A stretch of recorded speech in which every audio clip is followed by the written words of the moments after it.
What's up, party people? Today we're going to be looking at both advantages and disadvantages of authoritarian and democratic systems. Yes, believe it or not, there are advantages and disadvantages for both.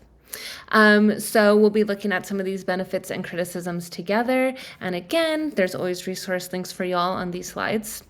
So before we get into it, let's take a little recap of democratic government. So overall, democratic government has strong systems of free elections, also civil rights, political pluralism, as in many different ideas, many different parties, and also independent judiciaries. So an independent and free court system.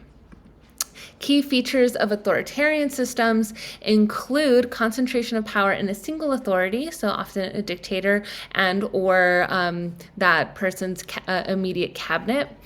Repression, because of that, we have a lack of political pluralism. So people are not allowed to have differing ideas to the government. Because of this, we see repression of dissent or repression of opposition, and this also leads to limited political freedoms. So let's take a look at democracy. Advantages. So first, we have accountability. Because leaders are elected, they are responsible to the people, and they can be voted out if people feel like they're not doing a good job at representing them.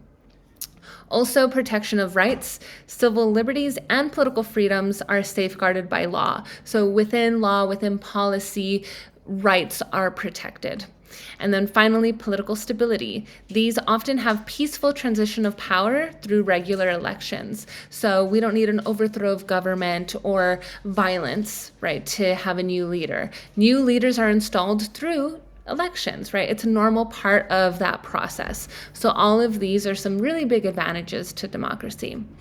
However, we also have some disadvantages. So decision making is a slow process because of the need for debate and consensus or agreement.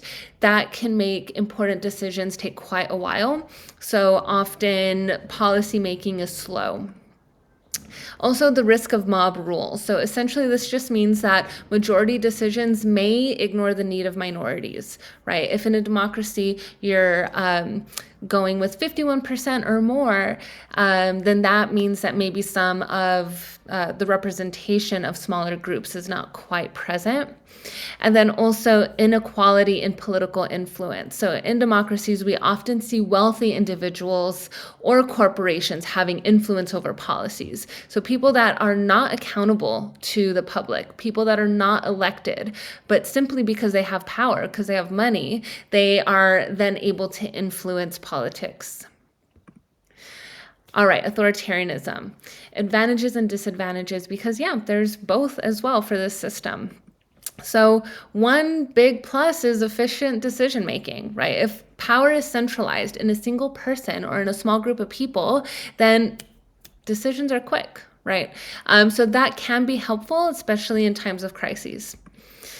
Political stability, right? Their long-term leadership can create stability because you don't see these changes happening, right? It's the same system. It's that one person for a very long time.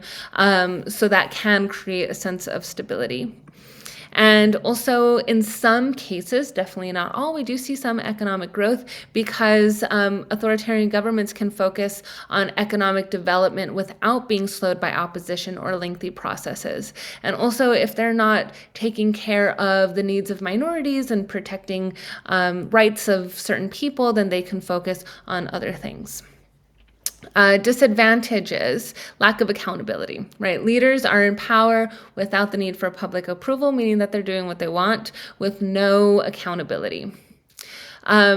We often see repression of rights, right? Citizens have limited freedoms. They're not able to speak freely. They're not able to assemble and protest. They're not able to actually participate politically. So because of this, their rights are definitely repressed. And finally, corruption and abuse of power. Because there's no oversight, because there's no accountability, leaders can misuse their power without consequence, right? So they are unfortunately not held to the same standard of law. And that's it for looking at some advantages and disadvantages.